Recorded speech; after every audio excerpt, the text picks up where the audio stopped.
और महालक्ष्मी सेल्स आपके लिए तैयार है लेटेस्ट कंज्यूमर अप्लायंसेस के साथ। Branded air conditioners, best brands, best offers के साथ आपके लिए अवेलेबल है महालक्ष्मी सेल्स में। एयर कूलर्स जो आपके पूरे घर में ठंडी हवा से आपके दिन को और खुशनुमा बनाए। Single door refrigerator, double door refrigerators, inverter battery, deep freezers, visi cooler, LED televisions, semi and fully automatic washing machines, water purifier, RO plus UV, आटा चक्की, water dispensers, water coolers, mini refrigerators, सभी appliances best brands के best offers के साथ आपके लिए available है Mahalakshmi sales में। कल्याण डोंबिवली महानगरपालिकेच्या रुक्मिणीबाई रुग्णालयातील आरोग्य व्यवस्थेचा आणखी एक धक्कादायक प्रकार समोर आलाय। ऑर्थोपेडिक डॉक्टर उपलब्ध नसल्यानं फ्रॅक्चर झालेल्या एका वृद्ध व्यक्तीच्या पायाला प्लास्टरऐवजी पुठ्ठा लावण्यात आल्याचं समोर आलंय। या प्रकरणात मनसे नगरसेवक गणेश लांडगे यांनी संबंधितांवर ठोस कारवाईची मागणी केली आहे। बेतुरकरपाडा परिसरातील रहिवासी राम सोनी यांच्या पायाला फ्रॅक्चर झालं होतं।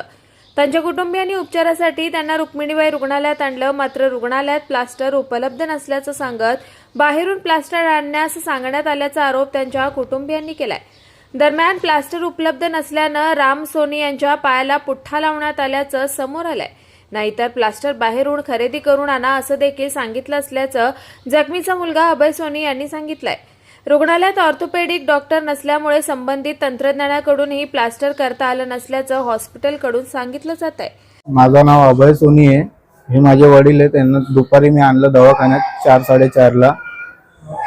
इथं मी पाय बोललो पप्पांना असं असं झालंय, मी आलो पण इथं मला काय उपचार व्यवस्थित भेटला नाही। फ्रॅक्चर झालेला त्यांचा पाय। कुठे आणलेला? रुक्मिणीबाई इथं आणल्यानंतर आम्हाला हे असे पुट्टे वगैरे लावून दिलेत सपोर्ट।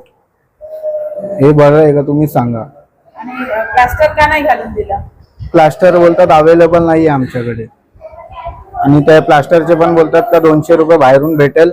तुम्ही जर आम्हाला 400 रुपये दिले, 200 ला 1 4 लागतील। जर आम्हाला 100 रुपयाच्या हिशोबाने 4 प्लास्टरचे तुम्ही 400 रुपये द्या, आम्ही तुम्हाला पूर्ण करून देतो। या प्रकाराची माहिती मिळताच मनसेचे नगरसेवक गणेश लांडगे रुग्णालयात दाखल झाले। त्यांनी रुग्णालयातील या दुरावस्थेचा मुद्दा उपस्थित करत प्रशासनाच्या कारभारावर प्रश्नचिन्ह उपस्थित केलेत। महापालिकेच्या रुग्णालयात आवश्यक वैद्यकीय सुविधा आणि तज्ज्ञ डॉक्टर उपलब्ध नसल्यास सर्वसामान्य रुग्णांनी उपचारासाठी नेमकं कुठं जावं असा सवाल आता उपस्थित होतोय। सर्वात पहिले कल्याण डोंबिवली महानगरपालिका क्षेत्रात नेहमी आपण बघतात रुक्मिणी नागरिकांची शोकांकित आहे की आज त्यांना जे लागलंय फ्रॅक्चर झालंय आणि रुक्मिणीबाई दवाखान्यामध्ये सपोर्ट म्हणून पुठ्ठा लावलेला आहे। माझं प्रशासनाला विनंती आहे की पुढच्या 1 हप्त्यामध्ये आपण याची सुधारणा नाही केली तर महाराष्ट्र नवनिर्माण सेना ह्या रुक्मिणी दवाखान्याला लॉक लावेल। काय नेमकी घटना आहे? काय घडलेलं? हे 4:30 वाजता राम सोनी म्हणून हे माझ्या प्रभागात राहतात। हे रुक्मिणीबाई दवाखान्यात आलेले, तर त्यांना ऑर्थोपेडिक मॅडम डॉक्टर होत्या। त्यांनी त्यांचा एक्सरे काढला। एक्सरे काढल्यानंतर असं समजलं की त्यात फ्रॅक्चर आहे। तर डॉक्टरांनी सांगितलं वॉर्ड बॉयना की यांचं प्लास्टर करून घ्या। प्लास्टर करून घ्या सांगितल्यावरती इथे जे हे कर्मचारी आहेत त्यांनी सांगितलं आमच्याकडे प्लास्टर अवेलेबल नाहीये, पण त्यांच्या मुलाला ते सांगतात की तू बाहेरनं आणलं तर तुला 200 रुपये प्रमाणे एक पडेल, तर त्याचे 800 रुपये जातील। तू आम्हाला एक प्लास्टरचे 100 रुपये असे 400 रुपये दे, आम्ही तुला प्लास्टर करून देतो।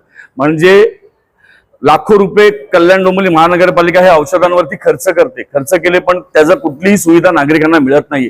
आणि इथे फ्रीमध्ये औषधं मिळत जाते, तर इथे त्यांच्याकडनं पैसे घेतले जाते। ही सर्वात मोठी शोकांकित आहे। या संपूर्ण प्रकरणावर कल्याण डोंबिवली महानगरपालिका प्रशासन काय स्पष्टीकरण देतं आणि संबंधितांवर कोणती कारवाई केली जाते याकडे आता सर्वांचंच लक्ष लागलंय। कुणाल म्हात्रे, स्वानंद मीडिया, कल्याण। ताज्या घडामोडींसाठी स्वानंद न्यूजला सबस्क्राईब करा आणि बेल आयकॉनवर क्लिक करा।